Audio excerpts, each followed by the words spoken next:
মমতা ব্যানার্জি, যিনি দিদি নামে পরিচিত, তিনি পশ্চিমবাংলার মুখ্যমন্ত্রী।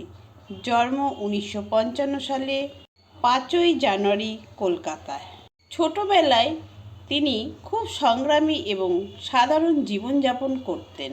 কলকাতা বিশ্ববিদ্যালয় থেকে পড়াশুনো শেষ করে তিনি রাজনীতিতে আসেন। প্রথমে কংগ্রেস করলেও তিনি 1998 সালে নিজের দল গঠন করেন, তৃণমূল কংগ্রেস। দীর্ঘ রাজনীতি লড়াইয়ের পর 2011 সালে তিনি পশ্চিমবাংলার মুখ্যমন্ত্রী হন। তার নেতৃত্বে কন্যাশ্রী, সবুজ সাথী, বিভিন্ন রকম প্রকল্প চালু হয়েছে।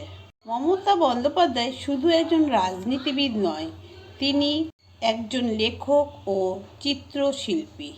তিনি আজও মানুষের পাশে দিদি হিসেবেই পরিচিত। এক কথায় সংগ্রাম, সাহস আর সাফল্যের প্রতীক।